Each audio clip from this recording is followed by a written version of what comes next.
അള്ളാഹുവിൻ്റെ അഹദിയത്താണ് ഇസ്ലാമിൻ്റെ ന്യൂക്ലിയസ്, അല്ലെങ്കിൽ ഇസ്ലാമിക ജീവിതത്തിൻ്റെ കേന്ദ്രം.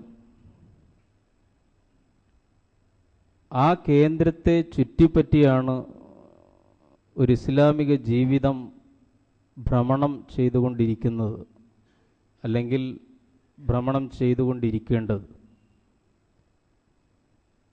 ഈ ഭ്രമണപഥം തെറ്റിയാൽ ഇസ്ലാമിക ജീവിതം താറുമാറാകും. അള്ളാഹുവിൻ്റെ അഹദിയത്താകുന്ന കേന്ദ്രത്തിലേക്ക് നിരന്തരം ബന്ധിച്ചുകൊണ്ട് വേണം നമ്മുടെ ജീവിതത്തെ മുന്നോട്ട് നയിക്കാൻ. അള്ളാഹു റബ്ബുൽ ഇസ്സത്ത് പരിശുദ്ധ ഖുർആനിലുടനീളം ആ റബ്ബിൻ്റെ അഹദിയത്ത് ബോധ്യപ്പെടുത്താനാണ് ശ്രമിക്കുന്നത്. പരിശുദ്ധ ഖുർആനിലുടനീളം ആ റബ്ബിനെ തിരിച്ചറിയുക എന്നതാണ് പ്രധാനം. പ്രിയമുള്ളവരെ, സൂറത്തുൽ അൻആമിൽ ഞാൻ ആമുഖമായി പാരായണം ചെയ്ത വചനങ്ങളിൽ ആ റബ്ബുൽ ഇസ്സത്തിന്റെ അഹദിയത്തിനെ സൂചിപ്പിച്ചുകൊണ്ട് പറയുന്നു, ബദീഉസ് സമാവാതി വൽ അർള്, ആകാശങ്ങളെയും ഭൂമിയെയും ഒരു മുൻമാതൃകയുമില്ലാതെ സൃഷ്ടിച്ചവനാകുന്നു അവൻ. ബദീഅ്, അന്നാ യകൂനു ലഹു വലദുൻ വലം യകുൽ ലഹു സാഹിബ വലം തകുൽ ലഹു സാഹിബ. പിന്നെ അവൻ എങ്ങനെയാണ് ഒരു കുഞ്ഞുണ്ടാവുക, ഒരു മകനെ ആരോപിക്കുക? അവനൊരു ഇണ പോലുമില്ലല്ലോ. വഖലഖ കുല്ല ഷൈഇൻ വഹുവ ബികുല്ലി ഷൈഇൻ അലീം, അവനാകുന്നു എല്ലാത്തിനെയും പടച്ചിട്ടുള്ളത്, എല്ലാത്തിനെ സംബന്ധിച്ചും പൂർണ്ണതയിൽ അറിയുന്നവൻ അലീം അല്ലാഹുവാകുന്നു. ദാലിക്കുമുല്ലാഹ്, അതാകുന്നു അല്ലാഹു. റബ്ബുക്കും, നിങ്ങളുടെ നാഥൻ. ലാ ഇലാഹ ഇല്ലാഹു, അവനല്ലാതെ ഒരിലാഹുമില്ല. ഖാലിഖു കുല്ലി ഷൈഇൻ, എല്ലാത്തിൻ്റെയും ഖാലിഖ് അവനാകുന്നു. ഫഅബ്ദുഹു, അതുകൊണ്ട് നിങ്ങൾ അവന് മാത്രം വഴിപ്പെട്ട് ജീവിക്കണം. വഹുവ അലാ കുല്ലി ഷൈഇൻ വക്കീൽ, എല്ലാ കാര്യങ്ങളുടെയും കൈകാര്യകർത്താവ് അവൻ മാത്രമാകുന്നു. ലാ തുദ്രിക്കുഹുൽ അബ്സാർ, കണ്ണുകൾ അവനെ പ്രാപിക്കുകയില്ല. വഹുവ യുദ്രിക്കുൽ അബ്സാർ, അവൻ കണ്ണുകളെ പ്രാപിക്കും. വഹുവൽ ലത്തീഫുൽ ഖബീർ, അവൻ സൂക്ഷ്മജ്ഞനാണ്, സമ്പൂർണജ്ഞാനിയാണ് എന്ന് പറയുന്നു. അല്ലാഹു റബ്ബുൽ ഇസ്സത്ത് ആരാണ്, എന്താണ്, അവൻ്റെ ഖുദ്റത്ത്, അവൻ്റെ ജലാലത്ത്, അവൻ്റെ മഹത്വം, അളമത്ത് പഠിപ്പിച്ചു തരികയാണ് പരിശുദ്ധ ഖുർആൻ. ഈ റബ്ബിനെ നിങ്ങൾ തിരിച്ചറിയണം.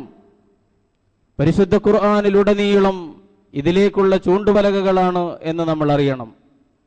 അല്ല, ഈ കേന്ദ്രത്തെ വിട്ട് വേറെ കേന്ദ്രങ്ങളിലേക്കാണ് നിങ്ങളുടെ കൈകൾ ഉയരുന്നതെങ്കിൽ, അങ്ങോട്ടാണ് നിങ്ങളുടെ ചിന്തകൾ പോകുന്നതെങ്കിൽ മനസ്സിലാക്കണം, വല്ലദീന തദ്ഊന മിൻ ദൂനിഹി ലാ യംലികൂന മിൻ ഖിത്മീർ എന്ന് സൂറത്ത് ഫാത്തിറിൽ പറയുന്നു. വല്ലദീന തദ്ഊന മിൻ ദൂനി, അവനല്ലാതെ അവർ വിളിച്ചു തേടിക്കൊണ്ടിരിക്കുന്ന, പ്രാർത്ഥിച്ചുകൊണ്ടിരിക്കുന്ന, അവലംബിച്ചുകൊണ്ടിരിക്കുന്ന കേന്ദ്രങ്ങളുണ്ടല്ലോ, ലാ യംലികൂന മിൻ ഖിത്മീർ, ഒന്നും അവർ ഉടമപ്പെടുത്തിയിട്ടില്ല എന്ന് മനസ്സിലാക്കണം. ഖിത്മീർ എന്ന് പറഞ്ഞാൽ ഈത്തപ്പഴക്കുരുവിൻ്റെ മുകളിലുള്ള നേർത്ത പാടയാണ്. ലാ യംലികൂന മിൻ ഖിത്മീർ, അതുപോലും ഉടമപ്പെടുത്തിയവരല്ല അവർ. നിങ്ങൾ വിളിച്ചു തേടിക്കൊണ്ടിരിക്കുന്ന, അവലംബിച്ചുകൊണ്ടിരിക്കുന്ന ഈ ദൈവേതര കേന്ദ്രങ്ങളൊന്നും. ഇൻ തദ്ഊഹും ലാ യസ്മഉ ദുആഅക്കും, പരിശുദ്ധ ഖുർആനാണ് പറയുന്നത്, നിങ്ങൾ വിളിച്ചു തേടുന്നുണ്ടല്ലോ, ആ തേട്ടങ്ങളൊന്നും അവർ കേൾക്കുകയില്ല. വലൗ സമിഉ മസ്തജാബു ലക്കും, അല്ല ഇനി കേട്ടാൽ അവർക്ക് ഇജാബത്ത് ചെയ്യാനും സാധ്യമല്ല. വയൗമൽ ഖിയാമത്തി യക്ഫുറൂന ബിശിർക്കിക്കും, പോരാ, അന്ത്യനാളിൽ അല്ലാഹുവിന്റെ മുമ്പിൽ വിചാരണക്ക് വരുമ്പോ നിങ്ങളുടെ ഈ കൂട്ടുകച്ചവടത്തെ, ഈ പങ്കുകച്ചവടത്തെ, ഈ ശിർക്കിനെ അവർ നിഷേധിക്കുകയും ചെയ്യും. വലാ യുനബ്ബിഉക മിസ്ല ഖബീർ. പരിശുദ്ധ ഖുർആൻ പറയുകയാണ്, അല്ലാഹു റബ്ബുൽ ഇസ്സത്തിന്റെ അഹദിയ്യത്തിനെ നിരന്തരം ഉണർത്തിക്കൊണ്ട് എന്റെയും നിങ്ങളുടെയും മനസ്സിൽ ഉറപ്പിക്കുകയാണ്. കാരണം ഇത് അടിസ്ഥാനമാണ്, ഇത് അടിത്തറയാണ്. ഈ ഫൗണ്ടേഷൻ ഉറക്കാതെ എത്ര നില കെട്ടിപ്പൊക്കിയിട്ടും കാര്യമില്ല, അത് ദുർബലമാകും, അതൊരു പക്ഷേ തകർന്നു പോകും. കൊടുങ്കാറ്റിനെ അതിജയിക്കാനുള്ള ശക്തി അതിനുണ്ടാവുകയില്ല. വീണ്ടും എല്ലാവരെയും വിളിച്ചുകൊണ്ട് പറഞ്ഞു, യാ അയ്യുഹന്നാസ് എന്ന് പറഞ്ഞാൽ പരിശുദ്ധ ഖുർആനിന്റെ ആകെ ചുരുക്കമാണ് ഈ പറയുന്നത്. മനുഷ്യ മഹാസഞ്ചയത്തെ മുഴുവൻ സംബോധന ചെയ്തുകൊണ്ട് വിളിക്കുന്നു, ഉഅ്ബുദൂ റബ്ബക്കുമുല്ലദീ ഖലഖക്കും വല്ലദീന മിൻ ഖബ്ലിക്കും ലഅല്ലക്കും തത്തഖൂൻ. അല്ല മനുഷ്യ സമൂഹമേ, നിങ്ങളെ സൃഷ്ടിച്ചവൻ, നിങ്ങളുടെ മുൻഗാമികളെ സൃഷ്ടിച്ചവനാരോ അവന് വഴിപ്പെട്ട് നിങ്ങൾ ജീവിക്കണം, എങ്കിൽ സൂക്ഷ്മതയോടുകൂടി നിങ്ങൾക്ക് മുന്നോട്ട് പോകാം. ആരാണവൻ? അല്ലദീ ജഅല ലക്കുമുൽ അർള ഫിറാശൻ, ഈ ഭൂമിയെ, ഗോളാകൃതിയായ ഈ ഭൂമിയെ നിങ്ങൾക്ക് അധിവസിക്കാൻ പാകത്തിൽ ഒരു വിരിപ്പ് പോലെ പരത്തി തന്നവനാരാകുന്നു? ആ അല്ലാഹുവിലേക്കാണ് നിങ്ങളെ വിളിക്കുന്നത്. വസ്സമാഅ ബിനാഅൻ, ആകാശത്തെ നിങ്ങളുടെ ജീവിതങ്ങൾക്ക് മേലൊരു മേൽപ്പുരയാക്കി വെച്ചു തന്നവൻ. വഅൻസല മിനസ് സമാഇ മാഅൻ, ആ ആകാശത്ത് നിന്ന് നിങ്ങൾക്ക് മഴ വർഷിച്ചു തന്നവനാരോ അവൻ. ഫഅഖ്റജ ബിഹി മിനസ് സമറാത്തി റിസ്ഖൻ ലക്കും, അങ്ങനെ മാനത്ത് നിന്ന് മഴ പെയ്യിച്ച് മണ്ണിന്റെ മനസ്സിലേക്ക് ആ വെള്ളത്തെ ഇറക്കി അവിടെ നിന്ന് വിവിധതരം ധാന്യങ്ങളും സസ്യങ്ങളും അങ്ങനെ നിങ്ങൾക്ക് വേണ്ട കായ്കനികളെല്ലാം ഉണ്ടാക്കി തന്നവൻ, ഉൽപ്പാദിപ്പിച്ചു തന്നവനാരോ അവൻ. ഫലാ തജ്അലൂ ലില്ലാഹി അൻദാദൻ വഅൻതും തഅലമൂൻ. നേർക്കുനേരെ ഏത് മനുഷ്യനോടും സംവദിക്കുന്ന ശൈലിയിൽ, ഏത് സാധാരണക്കാരനും മനസ്സിലാകുന്ന ശൈലിയിൽ അള്ളാഹുവിന്റെ അഹദിയ്യത്ത് വിശദീകരിച്ചു തരികയാണ്. ഇതൊക്കെ ചെയ്തതാരാണ്? നിങ്ങളെയും നിങ്ങളുടെ മുൻഗാമികളെയും സൃഷ്ടിച്ചവൻ, ആകാശഭൂമികളെ സംവിധാനിച്ചവൻ, അത് നിങ്ങൾക്ക് അനുകൂലമായ രീതിയിൽ സംവിധാനിച്ചു തന്നവൻ, നിങ്ങൾക്ക് കായികനികൾ തന്നുകൊണ്ടിരിക്കുന്നവൻ. ഈ റബ്ബാരാണോ, ആ റബ്ബിനെ നിങ്ങൾ തിരിച്ചറിഞ്ഞതിന് ശേഷം ഫലാ തജ്അലൂ ലില്ലാഹി അൻദാദൻ വഅൻതും തഅലമൂൻ. ഇതൊക്കെ അറിഞ്ഞിരിക്കെ, ഇതൊക്കെ മനസ്സിലാക്കിയിരിക്കെ, ഇതൊക്കെ നിങ്ങൾക്ക് കണ്ടറിയാമെന്നിരിക്കെ, ഫലാ തജ്അലൂ ലില്ലാഹി അൻദാദൻ, അല്ലാഹുവിനെ നിങ്ങൾ നിദ്ദിനെ സങ്കല്പിക്കരുത്, അല്ലാഹുവിനെ നിങ്ങൾ സമന്മാരെ സങ്കല്പിക്കരുത്. റസൂലിന്റെ മുമ്പിൽ ഒരു മനുഷ്യൻ വന്നു, ചോദ്യം, അല്ലാഹുവിന്റെ റസൂലെ, ഈ ഭൂമുഖത്ത് ചെയ്യുന്ന ഏറ്റവും വലിയ പാതകമേതാ? റസൂലുള്ളാഹിന്റെ മറുപടി, അൻ തജ്അല ലില്ലാഹി നിദ്ദൻ ഫഹുവ ഖലഖക്, അൻ തജ്അല ലില്ലാഹി നിദ്ദൻ വഹുവ ഖലഖക്. അല്ലാഹുവാണ് നിന്നെ സൃഷ്ടിച്ചത് എന്നിരിക്കെ ആ പടച്ചവന് നീ സമന സങ്കല്പിക്കലാണ്, ആ അല്ലാഹുവിന് നീ പങ്കാളിയെ സങ്കല്പിക്കലാണ് യഥാർത്ഥത്തിൽ ഏറ്റവും ഗുരുതരമായ പാതകം എന്ന് റസൂലുള്ളാഹി സ്വല്ലല്ലാഹു അലൈഹി വസല്ലം പഠിപ്പിക്കുകയാണ്. ഇന്ന ശിർക ലളുൽമുൻ അലീം, ഇന്ന ശിർക ലളുൽമുൻ അലീം. തീർച്ചയായും ശിർക്ക് എന്ന് പറയുന്നതാണ് ഏറ്റവും വലിയ പാപവും പാതകവും എന്ന് പരിശുദ്ധ ഖുർആൻ പറയുകയാണ്. ഈ ഭൂമിയിൽ കാണാവുന്ന ഏറ്റവും നിർഭാഗ്യകരമായ, ഏറ്റവും ദയനീയമായ, ഏറ്റവും സഹതാപാർഹമായ, അല്ല ഏറ്റവും അശ്ലീലമായ കാഴ്ച എന്താണെന്ന് ചോദിച്ചാൽ ശിർക്കാകുന്നു എന്നാണ് പരിശുദ്ധ ഖുർആൻ നമുക്ക് കാട്ടിത്തരുന്നത്. ഈ ദുനിയാവിൽ കാണാവുന്ന ഏറ്റവും അശ്ലീലമായ കാഴ്ച അള്ളാഹുവിന് സമന്മാരെ സങ്കല്പിച്ചുകൊണ്ട് അള്ളാഹുവിന്റെ അധികാരങ്ങളിലും അവകാശങ്ങളിലും മറ്റുള്ളവർക്ക് കൂടി പങ്കാളിത്തം വകവെച്ചു കൊടുത്തുകൊണ്ട് മനുഷ്യനാ കേന്ദ്രങ്ങളുടെ മുമ്പിൽ ഓച്ചാനിച്ച് നിൽക്കുന്നു, കൈകളുയർത്തി നിൽക്കുന്നു, കീഴ്പ്പെട്ടു നിൽക്കുന്നു, അനുസരണയുള്ള വിധേയനായി നിൽക്കുന്നു. ഇതാണ് ഈ ഭൂമിയിൽ കാണുന്ന ഏറ്റവും അശ്ലീലമായ കാഴ്ചയെന്ന് നമ്മൾ അറിയണം. ഷിർക്കിന്റെ ചരിത്രം ഇന്നും ഇന്നലെയും തുടങ്ങിയതല്ല പ്രിയമുള്ളവരെ, അത് അവ്വലുർ റുസുൽ മഹാനായ നൂഹ് അലൈഹിസ്സലാത്തു വസ്സലാമിന്റെ കാലം മുതൽ ഭൂമിയിൽ നമ്മൾ കണ്ടുകൊണ്ടിരിക്കുന്ന കാഴ്ചയാണ്. മഹാനായ അബ്ദുല്ലാഹി ഇബ്നു അബ്ബാസ് റളിയല്ലാഹു അൻഹുവിന്റെ അഭിപ്രായത്തിൽ ആദം അലൈഹിസ്സലാത്തു വസ്സലാം ഭൂമിയിലേക്ക് വന്നു. തൗഹീദിന്റെ സന്ദേശത്തിൽ സമൂഹം അങ്ങനെ മുന്നോട്ട് പോകാൻ തുടങ്ങി. ഒരു 10 തലമുറ അവർ മുവഹിദുകളായി ജീവിച്ചു.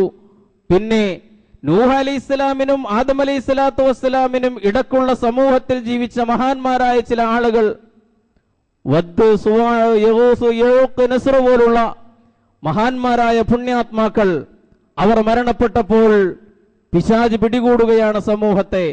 അല്ല, അവരെ നമുക്ക് ആദരിക്കണ്ടേ, അവരെ ബഹുമാനിക്കണ്ടേ? അതിനെന്താണ് മാർഗം? അങ്ങനെ അവർ തീരുമാനിച്ചു, ഈ മഹാത്മാക്കളുടെയൊക്കെ വിഗ്രഹങ്ങൾ ഉണ്ടാക്കാം, അവരുടെ പ്രതിമകൾ നിർമ്മിക്കാം, അങ്ങനെ നമുക്ക് അനുസ്മരിക്കാം, അവരെ ജീവിതത്തിൽ ആദരിക്കാം. ആരാധിക്കാൻ വേണ്ടിയായിരുന്നില്ല, അവർക്ക് വഴിപ്പെടാൻ വേണ്ടിയായിരുന്നില്ല. ഈ ആദ്യകാല തലമുറകൾ ചിന്തിക്കുകയാണ്, പിശാച് അവരെ അധിനിവേശം ചെയ്തു തുടങ്ങുകയാണ്. പ്രിയമുള്ളവരെ, ആലോചിക്കണം. അങ്ങനെ അവർ ഈ മഹാന്മാരുടെ പ്രതിമകൾ ഉണ്ടാക്കി, ആ വിഗ്രഹങ്ങൾ ഉണ്ടാക്കി, അവരെ അനുസ്മരിക്കാൻ വേണ്ടി, അവരെ ആദരിക്കാൻ വേണ്ടി. ആ തലമുറ അങ്ങനെ കടന്നുപോയി. പിന്നെ ഒരു തലമുറ വന്നു. അവർ ജനിച്ചു വരുമ്പോൾ കാണുന്നത് ഈ വിഗ്രഹങ്ങളെയാണ്, ഈ പ്രതിമകളെയാണ്. അവരതിൽ നിന്ന് തെറ്റായ സന്ദേശം ഉൾക്കൊണ്ടു. അവർ തൗഹീദിൽ നിന്ന് വ്യതിചലിച്ചു. ആദം അലൈഹി സ്വലാത്തു വസ്സലാം മുതൽ നൂഹ് അലൈഹി സ്വലാത്തു വസ്സലാം വരെ കടന്നുപോകുന്ന ഈ സമൂഹം, ഈ അമ്പിയാക്കന്മാരിലൂടെ കടന്നുപോയ സമൂഹങ്ങൾ പുലർത്തിപ്പോകുന്ന തൗഹീദിന്റെ പാതയിൽ നിന്ന് അവർ വ്യതിചലിച്ചു. അവർ പിന്നെ അനുസ്മരിക്കാനും ആദരിക്കാനും വേണ്ടിയല്ല, ആരാധിക്കാൻ വേണ്ടി തന്നെ, ഇബാദത്ത് ചെയ്യാൻ വേണ്ടി തന്നെ ഈ മഹാത്മാക്കളുടെ പ്രതിമകളെ ഉപയോഗപ്പെടുത്തി തുടങ്ങി. അങ്ങനെയാണ് ഭൂമുഖത്ത് ഷിർക്കിന്റെ ചരിത്രം ആരംഭിക്കുന്നത് എന്ന് പ്രിയമുള്ളവരെ നമുക്ക് മനസ്സിലാക്കുവാൻ കഴിയും. ഞാൻ സൂചിപ്പിക്കുന്നത്, ഈ ഷിർക്കൻ സംസ്കാരത്തിനെതിരായാണ് എല്ലാ പ്രവാചക നിയോഗവും സംഭവിച്ചിട്ടുള്ളത്. ഈ ഷിർക്കൻ സംസ്കാരത്തിനെതിരാണ് എല്ലാ പ്രവാചക നിയോഗങ്ങളും ഉണ്ടായിട്ടുള്ളത് എന്ന് നമ്മൾ അറിയണം. വിഗ്രഹാരാധന മുതൽ ഷിർക്കിന്റെ രൂപങ്ങളെ എതിർത്തുകൊണ്ടാണ് എല്ലാ പ്രവാചകന്മാരും അവരുടെ ദൗത്യം നിർവഹിച്ചിട്ടുള്ളത് എന്ന് നമ്മൾ അറിയണം. ഷിർക്കിന്റെ ശക്തികൾ പക്ഷേ അവരുടെ വിവരക്കേടിലും അവരുടെ ദുശാഠ്യത്തിലും അവർ ഉറച്ചു നിൽക്കുകയാണ് ചെയ്തത് എന്ന് ചരിത്രം പറയുന്നു.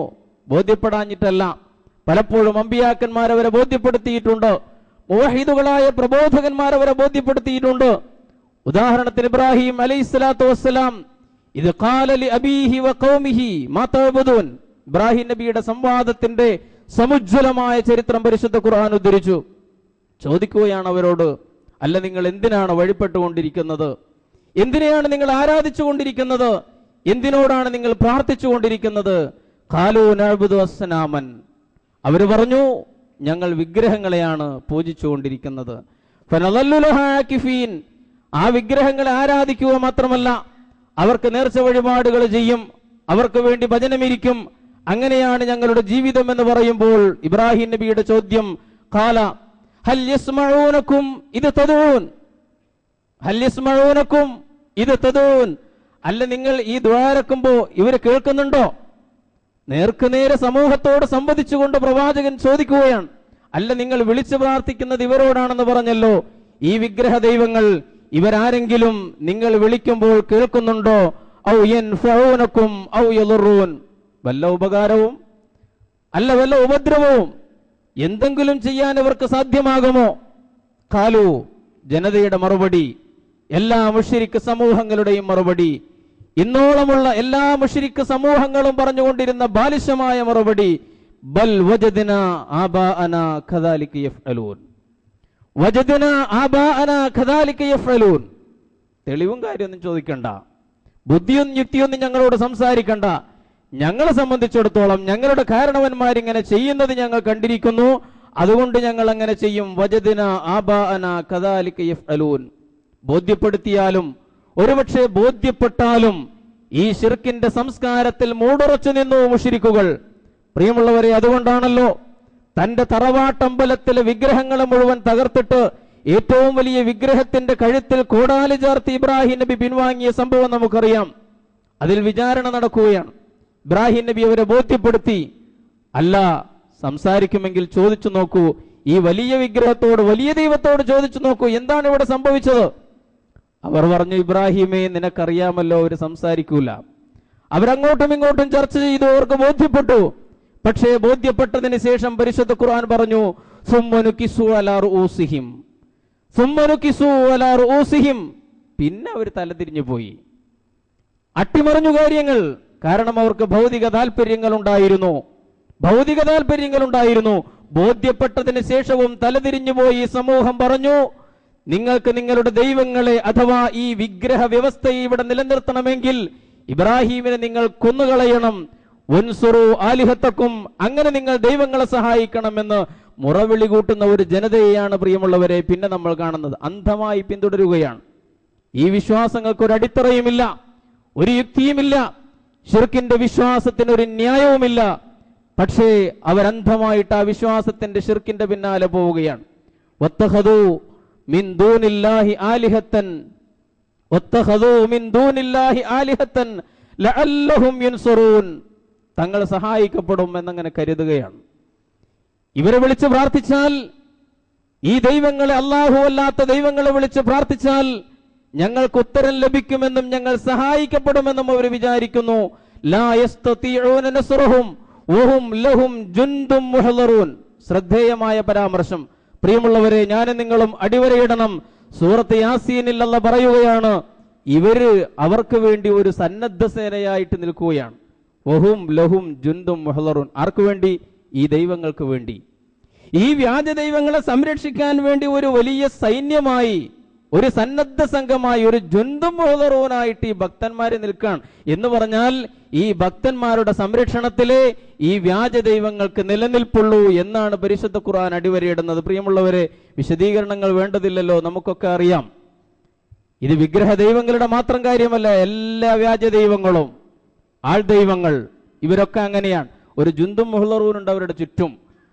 അതിന്റെ സംരക്ഷണയിലാണിവർ. ഈ ഭക്തന്മാരെപ്പോഴാണോ ഈ സംരക്ഷണത്തിന്റെ വലയം പതുക്കെ വന്ന് പിന്നോട്ട് മാറുന്നത്, അവിടെ ഈ വിഗ്രഹ ദൈവങ്ങളും ആൾ ദൈവങ്ങളും പരാജയപ്പെടും. നമ്മുടെ നാട്ടിൽ ഇപ്പോൾ ആൾ ദൈവങ്ങളെ കൊണ്ട് നടക്കാൻ വയ്യാത്ത സ്ഥിതിയാണ്. കേരളത്തിലും ഇന്ത്യ രാജ്യത്തുടനീളവും ശിർക്കിന്റെ സംസ്കാരത്തിൽ ആൾ ദൈവങ്ങൾ അങ്ങനെ തഴച്ചു വളർന്നുകൊണ്ടിരിക്കുകയാണ്. ശിർക്കിന്റെ സംസ്കാരം അങ്ങനെ എല്ലാവരെയും അധിനിവേശം ചെയ്തുകൊണ്ടിരിക്കുകയാണ്.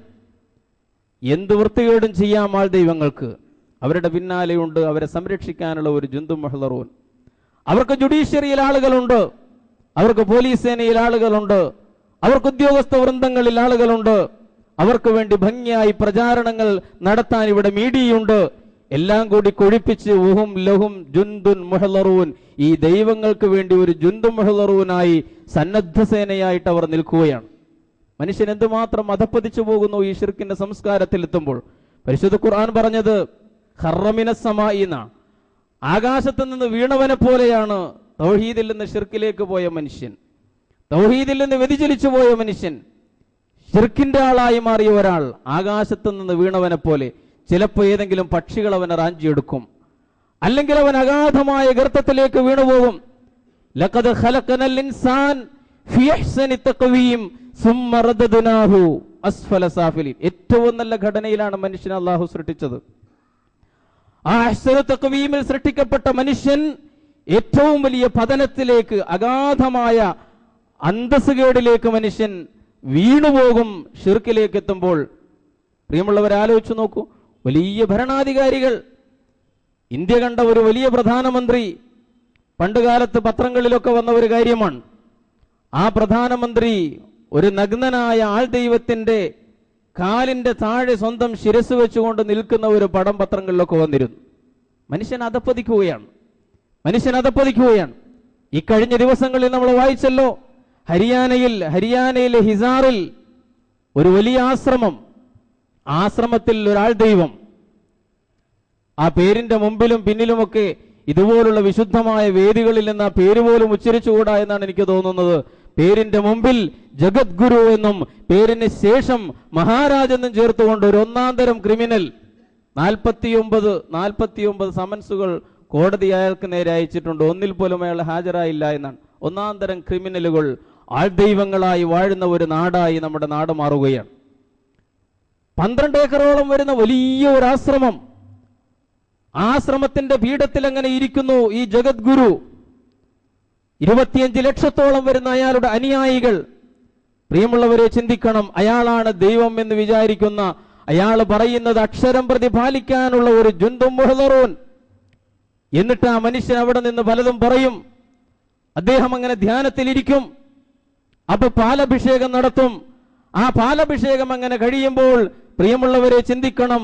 മജ്ജയും മാംസവുമുള്ള, ബുദ്ധിയും കാര്യബോധവുമുള്ള എന്നെയും നിങ്ങളെയും പോലുള്ള മനുഷ്യർ, വിദ്യാഭ്യാസമുള്ള മനുഷ്യർ ഇങ്ങനെ പാലഭിഷേകം നടത്തുമ്പോൾ ആ ഒഴുകി വരുന്ന അയാളുടെ ശരീരത്തിലൂടെ ഒലിച്ചിറങ്ങുന്ന ഈ പാലുകൊണ്ട് പായസം വെച്ച് ആത്മീയ നിർവൃതിയടയുന്ന ജനലക്ഷങ്ങൾ.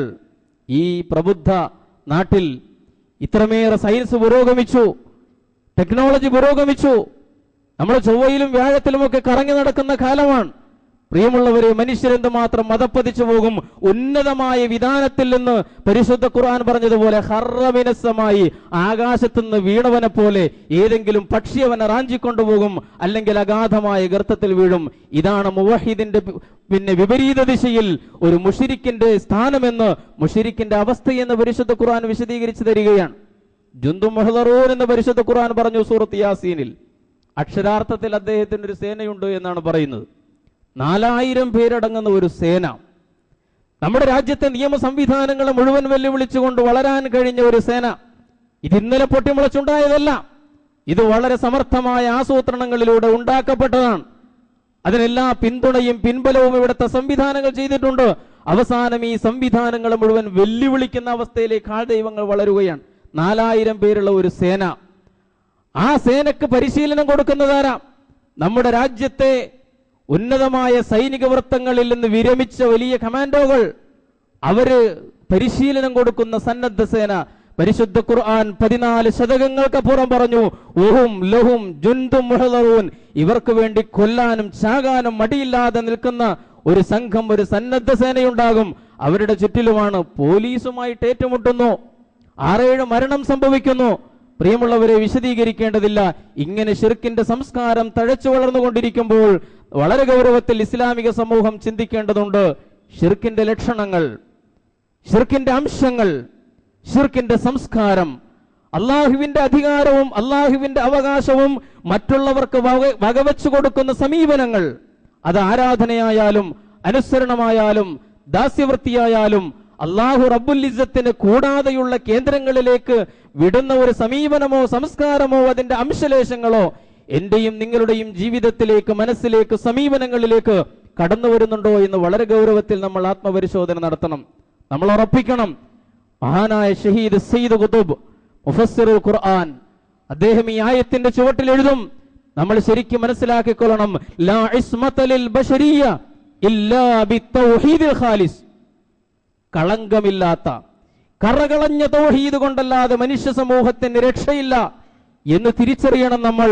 ആ തൗഹീദിൽ കൂടുതൽ ഉറപ്പിക്കാൻ ഇത്തരം സംഭവങ്ങളും നിമിത്തങ്ങളും കാരണമാകണം എന്നാണ് ഞാൻ സൂചിപ്പിക്കുന്നത്. അള്ളാഹുവിന്റെ റസൂൽ സല്ലല്ലാഹു അലൈഹി വസല്ലം പറഞ്ഞല്ലോ, നിങ്ങളുടെ ഈമാൻ പുതുക്കിക്കൊണ്ടിരിക്കണം. ജദ്ദിദു ഈമാനക്കും, ജദ്ദിദു ഈമാനക്കും. തജ്ദീദ് വേണം, ഈമാന് പുതുക്കം വേണം, അതിനെ നവീകരിക്കണം. സഹാബത്ത് ചോദിക്കുകയാണ്, കൈഫ നുജദ്ദിദു ഈമാനായ റസൂലല്ലാഹ്, എങ്ങനെയാണ് ഞങ്ങൾ ഈമാൻ പുതുക്കേണ്ടത്? റസൂലുള്ളാഹ് പറഞ്ഞു, അക്സിറൂ മിൻ ഖൗലി ലാ ഇലാഹ ഇല്ലല്ലാഹ്. കലിമത്തു തൗഹീദ് മനനം ചെയ്തുകൊണ്ടേയിരിക്കൂ, കലിമത്തു തൗഹീദ് മന്ത്രിച്ചുകൊണ്ടേയിരിക്കൂ. ലാ ഇലാഹ ഇല്ലല്ലാഹിലേക്ക്, ഞാൻ ആദ്യത്തിൽ സൂചിപ്പിച്ച ഇസ്ലാമിക ജീവിതത്തിന്റെ ന്യൂക്ലിയസിലേക്ക് നിരന്തരം നിങ്ങൾ കാര്യങ്ങളെയെല്ലാം ബന്ധപ്പെടുത്തിക്കൊണ്ടിരിക്കൂ. അതിനുവേണ്ട പരിശ്രമങ്ങൾ നിങ്ങൾ ചെയ്യണം. അതാണ് ഈമാനിനെ തജ്ദീദ് ചെയ്യാനുള്ള മാർഗം എന്ന് പറയുന്നത്. ഖുൽ ഹുവല്ലാഹു അഹദ് എന്ന് നിസാരഭാവത്തിൽ ഓതരുത്. അള്ളാഹുവിന്റെ അഹദിയ്യത്തിന്റെ പ്രഖ്യാപനമാണത്. ഖുൽ ഹുവല്ലാഹു അഹദ് പറയണം. അള്ളാഹു അഹദാകുന്നു, അവൻ ഒറ്റയാണ്, അവൻ ഒറ്റയാണ്. അഹദിയ്യത്ത്. അള്ളാഹു സമദ്, അവൻ എല്ലാവരും ആശ്രയിക്കുന്നവൻ, എന്നാൽ അവനോ ആരെയും ആശ്രയിക്കാത്തവൻ. അതിൻ്റെ ഒരു ഒറ്റപ്പദം മലയാളത്തിൽ പറയാൻ വയ്യ. അള്ളാഹുവിന്റെ സമദീയത്തിനെ സംബന്ധിച്ച്, ലം യലിദ് വലം യൂലദ്, അവന് മക്കളില്ല, അവനാരുടെയും മകനുമല്ല. വലം യകുല്ലഹു കുഫുവൻ അഹദ്, അവന് തുല്യനായി ആരുമില്ല, ഒന്നുമില്ല. ഈ തൗഹീദിൽ നീ അടിയുറച്ചോളൂ. ഇതിനോടൊക്കെ അനുരാഗാത്മകമായ ഒരു ബന്ധം വരുമ്പോഴാണ് ഒരു മുഅ്മിനായ മനുഷ്യന്റെ, മുവഹിദായ മനുഷ്യന്റെ ജീവിതം ജ്വലിക്കുന്നത് എന്ന് നമ്മൾ അറിയണം.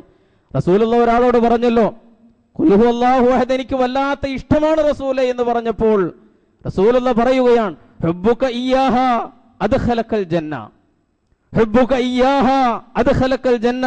അതിനോടുള്ള നിന്റെ ആ അഗാധമായ ഇഷ്ടമുണ്ടല്ലോ, അത് നിന്നെ സ്വർഗത്തിൽ പ്രവേശിപ്പിച്ചിരിക്കുന്നു എന്ന് അല്ലാഹുവിന്റെ റസൂൽ സല്ലല്ലാഹു അലൈഹി വസല്ലം. അതുകൊണ്ട് പ്രിയമുള്ളവരെ, നമ്മുടെ ഈമാൻ പുതുക്കാൻ, നമ്മുടെ തൗഹീദ് പുതുക്കാൻ ഇതൊക്കെ ഒരു സന്ദർഭമായി മാറണം എന്നാണ് ഞാൻ സൂചിപ്പിക്കുന്നത്. ഒരുപാട് സംസ്കാരത്തിന്റെ കലർപ്പുകൾ നമ്മുടെയൊക്കെ ജീവിതത്തിലേക്ക് കടന്നു വന്നുകൊണ്ടിരിക്കുന്നു. നമ്മുടെ സംസാര ശൈലിയിലുണ്ട്. അള്ളാഹുവിന്റെ മശീയത്ത്, അള്ളാഹുവിന്റെ ജലാലത്ത്, അള്ളാഹുവിന്റെ അലമത്ത്, അതിനെക്കുറിച്ചൊന്നും വേണ്ടത്ര ചിന്തിക്കാതെയുള്ള നമ്മുടെ പരാമർശങ്ങൾ, നമ്മുടെ സംസാര ശൈലികൾ വളരെ ഗൗരവത്തിൽ നമ്മൾ ആലോചിക്കണം. ആണയിടും ചില ആളുകൾ, എൻ്റെ ഉപ്പാന സത്യം എന്ന് പറയും. ഉപ്പയാണ് സത്യം. പ്രിയമുള്ളവരെ, ഷിർക്കിന്റെ സംസ്കാരമാണ്, തൗഹീദിന്റെ സംസ്കാരമല്ല. മഹാനായ അബ്ദുല്ലാഹി ഇബ്നു ഉമർ റളിയല്ലാഹു തആല അൻഹു പറയുകയാണ്, ഞങ്ങൾ ഒരിക്കൽ ഒരു യാത്രയിൽ, എൻ്റെ ഉപ്പയുണ്ട്, സാക്ഷാൽ ഉമർ ഇബ്നുൽ ഖത്താബ് റളിയല്ലാഹു അൻഹു.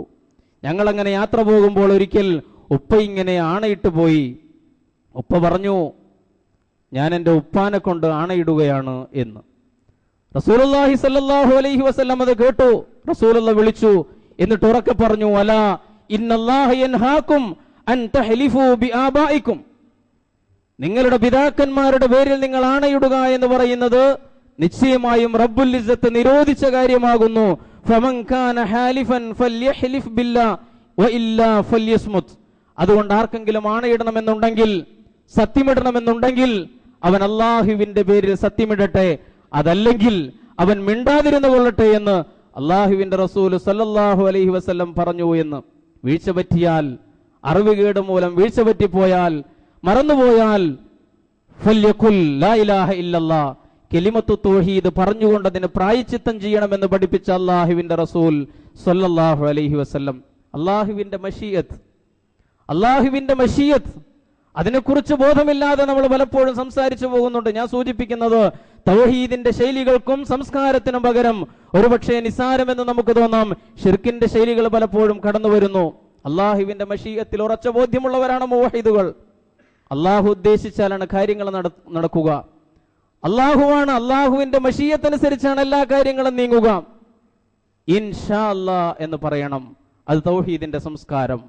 ഇൻഷാ അല്ലാഹ് പറയാൻ മടിച്ചാലോ, പറയാൻ മറന്നാലോ, പ്രിയമുള്ളവരെ, അത് ഷിർക്കിന്റെ സംസ്കാരമാണ് എന്ന് വളരെ ഗൗരവത്തിൽ തിരിച്ചറിയുവാൻ നമുക്ക് സാധിക്കണം. അള്ളാന്റെ റസൂൽ എത്ര ലളിതമായി ഇത്തരം കാര്യങ്ങൾ സഹാബത്തിനെ പഠിപ്പിച്ചു. ഒരിക്കൽ റസൂലുള്ളാഹി സുലൈമാൻ നബിയുടെ കഥ പറഞ്ഞു. സഹാബത്തിനോട് പറയൺ, സുലൈമാൻ അലൈഹിസ്സലാം ഒരു ദിവസം പറഞ്ഞു അത്രേ, ഒരു രാത്രിയിൽ ഞാൻ ഇന്ന് എൻ്റെ എല്ലാ ഭാര്യമാരെയും സമീപിക്കും. എന്നിട്ട് എന്തിനാണെന്നറിയുമോ, തലിദു കുല്ല ഇംറഅത്തിൻ ഗുലാമൻ യുഖാതിലു ഫീ സബീലില്ലാഹ്. ഒരു മോഹിതായ മനുഷ്യന്റെ നല്ല മോഹമാണ്. സുലൈമാൻ നബി പറഞ്ഞു, എൻ്റെ എല്ലാ ഭാര്യമാരെയും ഞാൻ ഇന്ന് സമീപിക്കും, എല്ലാവരിലും എനിക്ക് അള്ളാഹുവിന്റെ വഴിയിൽ പൊരുതുന്ന മുജാഹിദായ ഒരു കുട്ടി ഉണ്ടാകണം എന്നാണ് ഞാൻ ആഗ്രഹിക്കുന്നത്. ഇൻഷാ അല്ലാഹ് പറഞ്ഞില്ല. അള്ളാന്റെ റസൂല് പറയാം, ഇൻഷാ അല്ലാഹ് പറഞ്ഞില്ല. ഒരു മലക്ക് വന്നിട്ട് സുലൈമാൻ നബി ഓർമ്മിപ്പിച്ചു, സുലൈമാനെ ഇൻഷാ അല്ലാഹ് പറഞ്ഞില്ലട്ടോ. സുലൈമാൻ അലൈഹി സ്വലാം അത് ശ്രദ്ധിച്ചില്ല, അത് അവഗണിച്ചു, അല്ലെങ്കിൽ അത് മറന്നുപോയി. പ്രിയമുള്ളവരെ, അള്ളാന്റെ റസൂല് കഥ പറഞ്ഞു തരാണ്. ആ രാത്രിയുടെ റിസൾട്ടിനെ കുറിച്ച് പറയാണ്. അള്ളാന്റെ റസൂല് പറഞ്ഞു, അദ്ദേഹം സുലൈമാൻ അലൈഹി സ്വലാം ഉദ്ദേശിച്ച പോലെ കാര്യങ്ങൾ നടന്നില്ല. ഒരു ഭാര്യ ഗർഭം ധരിച്ചു, പക്ഷേ ആ കുട്ടി ചാപ്പിള്ളയായി പോയി. ഇത് പറഞ്ഞിട്ട് അഷ്റഫുൽ ഖൽഖ് സല്ലല്ലാഹു അലൈഹി വസല്ലം പറയാണ്, ലൗ ഖാല ഇൻഷാ അല്ലാഹു ലം യഹ്നസ് വകാന അർജാ ലിഹാജതിഹി. അദ്ദേഹം അള്ളാന്റെ മശീയത്തിനെ കുറിച്ച് ഇൻഷാ അല്ലാഹ് എന്ന് പറഞ്ഞിരുന്നെങ്കിൽ ഇങ്ങനെ ആ ഉദ്ദേശം പിന്തുമായിരുന്നില്ല എന്ന് മാത്രമല്ല, അദ്ദേഹം അങ്ങേയറ്റം അതിനാവശ്യക്കാരനുമായിരുന്നു എന്ന് റസൂലുള്ളാഹി തങ്ങൾ സല്ലല്ലാഹു അലൈഹി വസല്ലം നമുക്ക് അള്ളാന്റെ മശീയത്തിനെ കുറിച്ച് ഓർമ്മയില്ലാതെ ഭാവിയെക്കുറിച്ച് സംസാരിക്കണ്ട എന്ന് പറഞ്ഞു തരികയാണ്. 4 മണിക്ക് കാണാട്ടോ, 4 മണിക്ക് കാണാം എന്ന് പറഞ്ഞു പോവല്ല വേണ്ടത്. മുവഹിദായ മനുഷ്യൻ പറയണം 4 മണിക്ക് കാണാം ഇൻഷാ അല്ലാഹ്. അള്ളാന്റെ മശീയത്തുണ്ടെങ്കിലേ 4 മണിക്ക് കാഴ്ച നടക്കുള്ളൂ. ഭാവിയെക്കുറിച്ച് എന്ത് പറയുമ്പോഴും ഇത് തൗഹീദിന്റെ സംസ്കാരമാണ്. പ്രിയമുള്ളവരെ, പറഞ്ഞു വന്നത്, അത്തരം ശൈലികൾ, സമീപനങ്ങൾ എന്തുമാത്രം സൂക്ഷ്മമായി പഠിപ്പിക്കപ്പെട്ടു എന്ന് ചോദിച്ചാൽ, അള്ളാന്റെ റസൂൽ സല്ലല്ലാഹു അലൈഹി വസല്ലം പറഞ്ഞിട്ടുണ്ട്, നിങ്ങൾ പ്രത്യേകം ശ്രദ്ധിക്കണം, സംസാരിക്കുമ്പോൾ ലാ തഖൂലു മാഷാ അല്ലാഹു വശാ ഫുലാൻ എന്ന് പറയരുത് എന്നാണ്. അത്രമേൽ സൂക്ഷ്മത ഈ കാര്യത്തിൽ പ്രവാചകൻ പഠിപ്പിച്ചിട്ടുണ്ട്. എന്നുവെച്ചാൽ നല്ല മലയാളത്തിൽ പറഞ്ഞാൽ, നിങ്ങളും പഠിച്ചവനൊക്കെ വിചാരിച്ചുകൊണ്ട് കാര്യം ഭംഗിയായിട്ട് നടന്നിട്ടോ, ആ കല്യാണമൊക്കെ കഴിഞ്ഞില്ലേ, നിങ്ങളും പഠിച്ചവനും വിചാരിച്ചുകൊണ്ട് കാര്യം നടന്നു എന്ന് പറയരുത് എന്ന് അല്ലാഹുവിന്റെ റസൂൽ സല്ലല്ലാഹു അലൈഹി വസല്ലം. ഒരു സുമ്മ കൊണ്ടെങ്കിലും അവിടെ ആ വാചകം വേർതിരിക്കണം എന്ന്. സുമ്മ ഷാ ഫുലാൻ എന്ന് വേണമെങ്കിൽ പറഞ്ഞോളൂ. ഖാലിഖിനെയും മഖ്ലൂഖിനെയും ഒരേ വരിയിൽ ഇരുത്തണ്ട, ഒരു സുമ്മ കൊണ്ടെങ്കിലും സെപ്പറേറ്റ് ചെയ്യണം എന്ന് പഠിപ്പിച്ച അല്ലാഹുവിന്റെ റസൂൽ സല്ലല്ലാഹു അലൈഹി വസല്ലം. പ്രിയമുള്ളവരെ, ഞാൻ അവസാനിപ്പിക്കുകയാണ്. പറഞ്ഞു വന്നതിന്റെ ചുരുക്കം, ഷിർക്കിന്റെ സംസ്കാരം അത് വ്യാപകമായി കൊണ്ടിരിക്കുന്നു. അതിന്റെ ഒരുപാട് ഉത്സവങ്ങൾ, അതിന്റെ ഒരുപാട് ചിഹ്നങ്ങൾ, അതിന്റെ ഒരുപാട് സ്വാധീനങ്ങൾ, അതിന്റെ അധിനിവേശങ്ങൾ നമ്മുടെ ജീവിതങ്ങളിലേക്കും ഒരുപക്ഷെ കലർന്ന് പടർന്നുകൊണ്ടിരിക്കുന്ന സന്ദർഭത്തിൽ തൗഹീദിന്റെ ഉജ്ജ്വലമായ സംസ്കാരത്തെ ഊട്ടിയുറപ്പിക്കാൻ, അതിൽ തന്നെയാണെന്ന് ഉറപ്പുവരുത്തുവാൻ പ്രിയമുള്ളവരെ നമുക്ക് സാധിക്കണം. മുവഹിദ് അങ്ങനെയാണ്. അയാൾ ഉണരുന്നത് മുതൽ ഉറക്കം വരെ തൗഹീദിൽ പരിശീലിപ്പിക്കപ്പെട്ട ഒരു ജീവിതമാണ്. മുവഹിദ് എന്ന് പറഞ്ഞാൽ ഉണർവ് മുതൽ ഉറക്കം വരെ തൗഹീദിൽ ഉറപ്പിക്കപ്പെട്ട പരിശീലിപ്പിക്കപ്പെടുന്ന ഒരു ജീവിതമാണ്. നിങ്ങൾ ആലോചിച്ച് നോക്കൂ, അള്ളാഹുവിനെ കുറിച്ച് അനുസ്മരിച്ചുകൊണ്ടാണ് നമ്മൾ കിടക്ക വിട്ടുണരുന്നത്. അൽഹംദുലില്ലാഹില്ലദീ അഹ്യാനി എന്ന് പറഞ്ഞുകൊണ്ട് ഒരു ദിവസം കൂടി അനുവദിച്ച പടച്ച തമ്പുരാനെ, മരണത്തിൽ നിന്ന് വീണ്ടും ജീവിതത്തിലേക്ക് കൊണ്ടുവന്ന തമ്പുരാനെ നിനക്ക് സ്തുതി. ഏകനായ തമ്പുരാനെ അനുസ്മരിച്ചുകൊണ്ട് ആരംഭിക്കുന്ന ഓരോ സന്ദർഭത്തിലും അവസാനം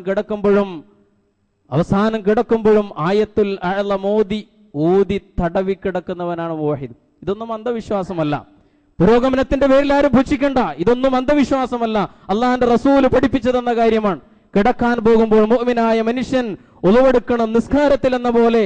എന്നിട്ട് അയാൾ ആ കിടക്കയിൽ ഇരുന്നു കൊണ്ട് ആയത്തുൽ അഅ്ലം പാരായണം ചെയ്യണം. ആയത്തുൽ അഅ്ലം ഏതാ? ആയത്തുൽ കുർസി. ആയത്തുൽ കുർസിയുടെ സന്ദേശം എന്താ? അള്ളാഹിന്റെ അഹദിയത്തിന്റെ സന്ദേശം. ഏറ്റവും മഹത്തായ സൂക്തത്തിൽ അള്ളാഹുവിനെ വർണ്ണിച്ചിരിക്കുകയാണ്. അത് ബോധത്തോടുകൂടി അവൻ പാരായണം ചെയ്യണം. എന്നിട്ട് കയ്യിൽ ഊതണം, എന്നിട്ട് ശരീരത്തിൽ തടവണം. അങ്ങനെയാണ് റസൂൽ കിടന്നിരുന്നത്. അപ്പോൾ അള്ളാഹുവിൽ നിന്നൊരു ഹാഫിലിനെ, ഒരു കാവൽക്കാരനെ അയാളുടെ ഉറക്കത്തിന്റെ സമയത്ത് അയാൾക്ക് കിട്ടുമെന്ന് അള്ളാഹുവിന്റെ റസൂൽ സല്ലല്ലാഹു അലൈഹി വസല്ലം. പ്രിയമുള്ളവരെ, ഞാൻ സൂചിപ്പിച്ചത് തൗഹീദിൽ ഉണരുന്ന, തൗഹീദിൽ ഉറങ്ങുന്ന, തൗഹീദിൽ പരിശീലിപ്പിക്കപ്പെടുന്ന ഒരു ജീവിതമാണ് ഒരു മുവഹിദിന്റെ ജീവിതം എന്ന് പറഞ്ഞാൽ. അതുകൊണ്ട് ആ തൗഹീദിൽ നമ്മുടെ ജീവിതം അതിൽ തന്നെയാണെന്ന് ഉറപ്പുവരുത്താൻ പ്രിയമുള്ളവരെ ഈ സന്ദർഭങ്ങൾ നമുക്ക് നിമിത്തമാകണം. കാര്യങ്ങൾ ശരിയായി മനസ്സിലാക്കാൻ റബ്ബ് സുബ്ഹാനഹു വ തആല നമുക്ക് തൗഫീഖ് നൽകി അനുഗ്രഹിക്കുമാറാകട്ടെ.